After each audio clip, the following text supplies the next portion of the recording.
इन 5 लोगों से दूर करने के लिए आपकी पत्नी ये 3 नाटक जरूर करेगी। अगर आपकी पत्नी इन 3 लोगों से आपको दूर करना चाहे तो समझ जाइए वो आपसे प्यार करने का झूठा नाटक करती है।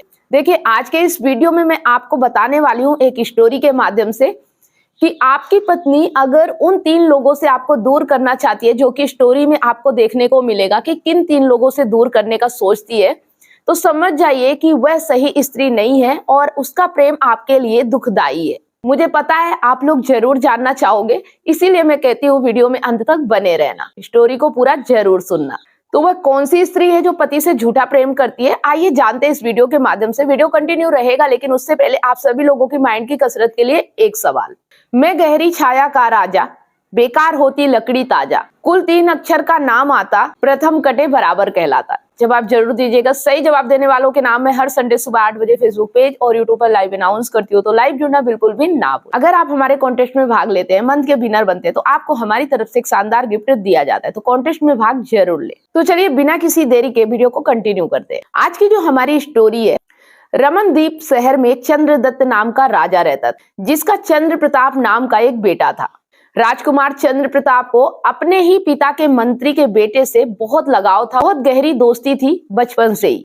वो हर वक्त एक साथ रहते थे, कहीं घूमने जा रहे तो सोते जागते उठते बैठते खाते पीते हर समय वो साथ रहते थे। एक दिन की बात है, उन दोनों को कहीं घूमने जाने का मन किया। उन दोनों ने घूमने जाने का प्लान बनाया और अपने अपने घोड़ों में सवार होकर पहाड़ियों के बीच एक जंगल में गए। बहुत ही अच्छा हरा भरा जंगल था। उस जंगल को देख के उनका मन किया कि यहीं ठहर जाया जाए, और वो दोनों वहीं पे ठहर जाते हैं। मंत्री के बेटे को थकान थी, वह जाके एक वृक्ष के नीचे सो जाता है। लेकिन जो चंद्र प्रताप होता है, वह सोचता है कि जंगल बहुत खूबसूरत है, चलो इसे घूम कर देख लिया जाए। वह जंगल में भ्रमण कर रहा था, उसी बीच एक राजकुमारी आती है अपनी सहेलियों के साथ। उस राजकुमारी को देख के वह मोहित हो जाता है। राजकुमारी भी उसे देख के मोहित हो जाती है, लेकिन अपनी सहेलियों के साथ होने के कारण उससे बात नहीं कर पाती। लेकिन वह चंद्र प्रताप को एक इशारा करती है। उसने अपने गजरे से कमल का फूल निकाला और उसे कान से लगाया, हाथ से कुचला और सीने से लगा लिया। सीने से लगाने के बाद उसे पैरों से कुचलकर सखियों के साथ आगे निकल गई। वह अपने नगर को लौट जाती है, लेकिन यहाँ जो राजा होता है वो बहुत ही बेचैन हो जाता है। उसे ऐसा लगता है कि अब वो उसके बिना रह नहीं पाएगा। वो सारा किस्सा अपने दोस्त को बताता है, जो कि पेड़ के नीचे सो रहा होता है। वह बोलता है कि मुझे उसका पता नहीं मालूम है, कहाँ से आई है और कहाँ को चली गई, लेकिन मैं अब उसके बिना जिंदा नहीं रह सकता। दोस्त जब उसकी स्थिति ऐसे देखता है तो वह कहता है कि तुम्हें वह पता बता के गई है, जो स्टोरी तुमने मुझे सुनाई है उसमें उसने अपने गजरे से कमल के फूल को निकाल के कान से लगाया, इसका मतलब वह कमांड देश की राजकुमारी है। फूल को उसने दांतों से चबाया, इसका मतलब फूल दंत राजा की बेटी है। उसने कमल को अपने छाती से लगाया, इसका मतलब उसने आपको अपने दिल में बिठाया। उसने फूल को अपने पैरों से कुचला है, इसका मतलब उसका नाम पद्मिनी है। इतना सुनकर राजकुमार बहुत ही प्रसन्न हुआ और वो लोग उस राजकुमारी की तलाश में उस नगर में चले जाते हैं। उस नगर में प्रवेश करते ही एक बुढ़िया मिलती है। उस बुढ़िया से कहते हैं कि हम लोग व्यापारी हैं और दूर देश से आ रहे हैं, हमें ठहरने के लिए कोई जगह मिलेगी क्या? बुढ़िया बोलती है, ठीक है बेटा, ये अपना ही घर समझो, तुम ठहर सकते हो।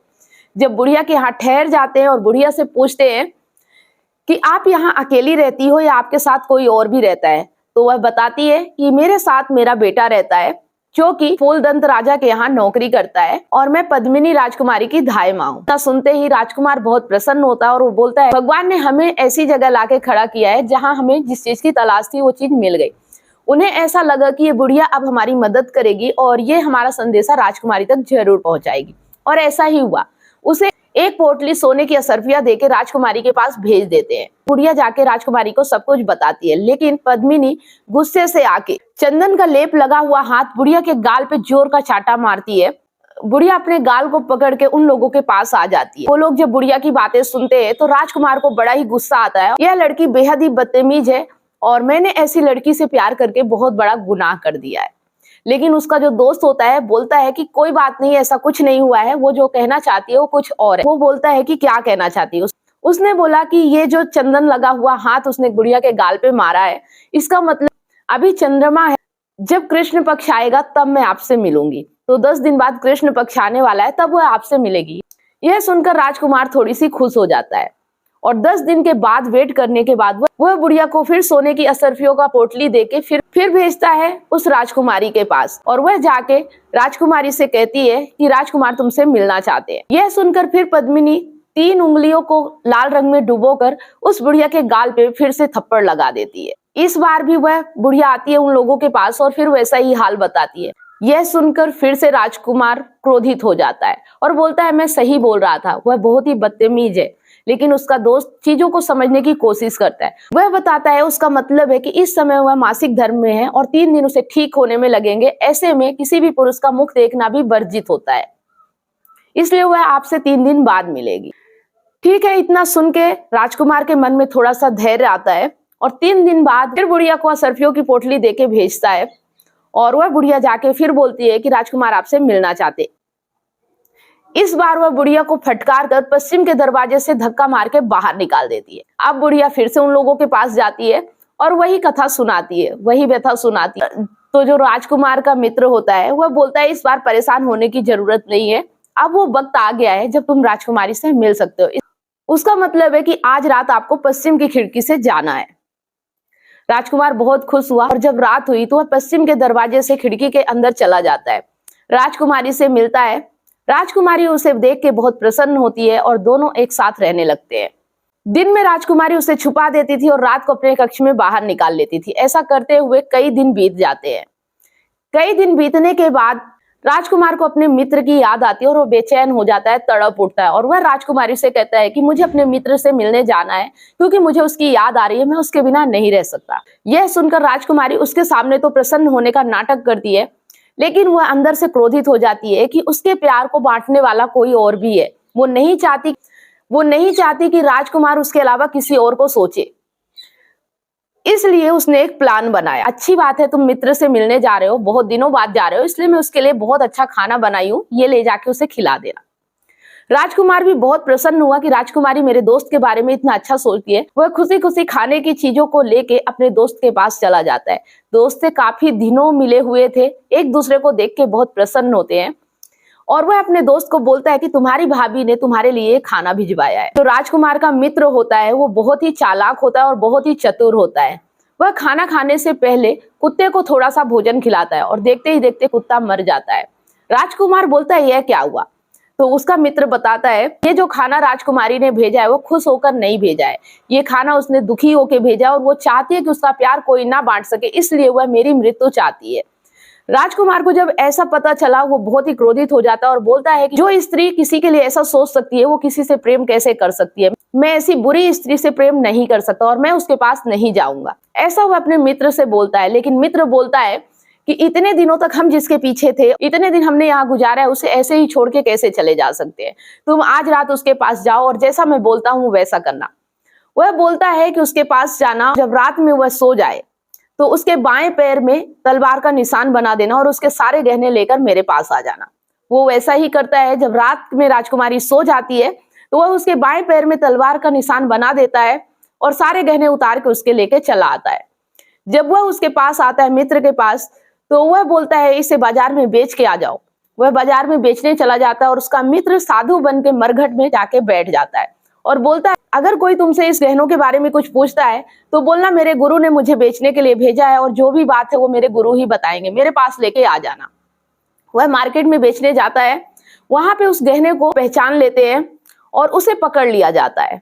जब उसे पकड़ लिया जाता है तो वह बोलता है ये करने को मुझे एक साधु ने कहा है और वही बताएंगे ऐसा क्या है। जब वो उस साधु के पास जाते हैं तो वह साधु बोलता है मैं यहाँ कई दिनों से तपस्या कर रहा हूँ, मेरे पास एक डाकिन आई थी जिसके बाएं पैर पे तलवार का निशान भी है और मैंने उसके सारे गहने उतार लिए क्योंकि वो डाकिन थी। मंत्री के बेटे को भी पकड़ लिया जाता है और राजा के दरबार में पेश किया जाता है। जब राजा के दरबार में ऐसी बातें होती है, राजा अपने बेटी के गहनों को पहचान जाता है। अपनी पत्नी से बोलता है कि जो ये बोल रहा है क्या सच है। अपनी रानी को बोलता है कि जाके देखो। रानी जाके अपनी बेटी के बाएं पैर में देखती है, वो निशान बना हुआ रहता है। तो राजा समझ जाता है और फिर उस साधु से पूछता है कि ऐसे में क्या करना चाहिए। तो साधु बताता है कि कन्या, वैद्य और भी लोग जो राज्य के होते हैं अगर विद्रोही हो जाए तो उन्हें मृत्यु दंड नहीं दिया जाता है, उन्हें देश निकाला किया जाता है। तो आप अपनी कन्या को देश निकाला दे सकते हैं। राजा ये बात सुन के वैसा ही करता है, वो अपनी बेटी को डाकिन समझ लेता है और उसे देश निकाला दे देता है। वो लोग इसी चीज का इंतजार कर रहे होते हैं और जंगल में जब वह जाती है तो उससे मिलते हैं और उसे अपने साथ लेके चले जाते हैं। जब वह अपने महल में पहुंचते हैं उसके बाद उस पद्मिनी से कहते हैं कि तुमने हमारे साथ छल किया, मेरे मित्र को मारने की साजिश की, तुमने मुझे मेरे मित्र से अलग करना चाहा, इस वजह से तुम्हें अपने माता पिता और अपने परिवारजनों से अलग करवाया हमने, क्योंकि तुम्हें पता हो, पीड़ा हो, समझ में आए कि अपने लोगों से दूर होने की क्या पीड़ा होती है। तो यहाँ पे एक चीज समझने की है, जो स्त्री आपके भाई बहन, आपके दोस्त, आपके फैमिली वालों से दूर करवाना चाहती है, क्योंकि आपकी फैमिली, आपके परिवार, आपके भाई बहन आपका साथ निस्वार्थ देते हैं, वो आपका हमेशा भला चाहते हैं, लेकिन जो पत्नी इनसे दूर करवाने के लिए सोच रही है, इसका मतलब वो आपसे सच्चा प्यार नहीं करती। और ऐसी स्त्री का प्रेम जो कि किसी के साथ आपको रहने नहीं दे रही, जो आपके हितैषी है, वो आपकी हितैषी कैसे हो सकती है, या आप उसके साथ सुखी कैसे रह सकते हैं। तो यहाँ पे आपको ये बात समझनी है कि अगर आपकी पत्नी आपके दोस्त, आपके मित्र, आपके परिवारजनों से, आपके भाई बहन, आपके माता पिता से दूर रहने के लिए बोलती है, तो समझ जाइए कि वह पत्नी आपका सही तरीके से जीवन भर साथ नहीं दे सकती, और वो पत्नी आपके लिए सही नहीं हो सकती जिसके मन में किसी के लिए छल, कपट, राग, द्वेष भरा हुआ है। तो इस तरह से आप जान सकते हैं कि कौन सी स्त्री आपसे प्रेम करती है और कौन सी स्त्री आपसे प्रेम नहीं करती है, और कौन सी स्त्री आपसे प्रेम करने का दिखावा करती है। तो यह स्टोरी आपको कैसी लगी कमेंट करके जरूर बताना। अगर ऐसी स्टोरी आप सुनते रहना चाहते हैं तो यस जरूर लिखें। वीडियो अच्छा लगा तो लाइक करें और अपने दोस्तों और जरूरतमंद लोगों के साथ इसे ज्यादा से ज्यादा शेयर जरूर करें। अगर आप इमोशनल इंटेलिजेंट बनना चाहते हैं, रिश्तों को अच्छे तरीके से समझना चाहते हैं, एक्स्ट्रा मैरिटल अफेयर के बारे में जानना चाहते हो और उसका समाधान भी चाहते हैं, तो आप इन ई बुक्स को परचेस जरूर करें। ई बुक्स को परचेस करने के लिए दिए गए नंबर पे कांटेक्ट करें। अगर आप काउंसलिंग चाहते हैं, 1-to-1 कॉल पे बात करना चाहते हैं, समस्या का समाधान चाहते हैं, तो भी आप इसी दिए गए नंबर पे कांटेक्ट करके अपना अपॉइंटमेंट बुक करा सकते हैं। अगर आप मुझसे लाइव जुड़कर अपनी समस्या का समाधान चाहते हैं, तो मंडे, वेडनेसडे और सैटरडे शाम 8 बजे मैं फेसबुक पेज और यूट्यूब पर लाइव आती हूँ, तो आप मुझसे लाइव जुड़कर भी अपनी समस्या का समाधान पा सकते हैं। यहाँ स्क्रीन पर फेसबुक आईडी और यूट्यूब चैनल शो हो रहा है, आप उसे फॉलो और सब्सक्राइब जरूर कर ले। लास्ट में अगर वीडियो पसंद आया तो उसे दिल से लाइक करें, कमेंट और शेयर ज्यादा से ज्यादा करें, क्योंकि आपका एक शेयर किसी की लाइफ में बहुत बड़ा परिवर्तन ला सकता है। साथ में बेल आइकन प्रेस करना बिल्कुल भी ना भूले, ताकि जो भी वीडियो मैं पोस्ट करूं उसका नोटिफिकेशन आपको सबसे पहले मिले और आपसे कोई भी वीडियो मिस ना हो। इसके साथ ही अगर मेरे वीडियो आपको बहुत ही अच्छे लगते हैं तो फेसबुक पर स्टार देके और यूट्यूब पर सुपर थैंक्स देकर हमें सपोर्ट जरूर करें। धन्यवाद।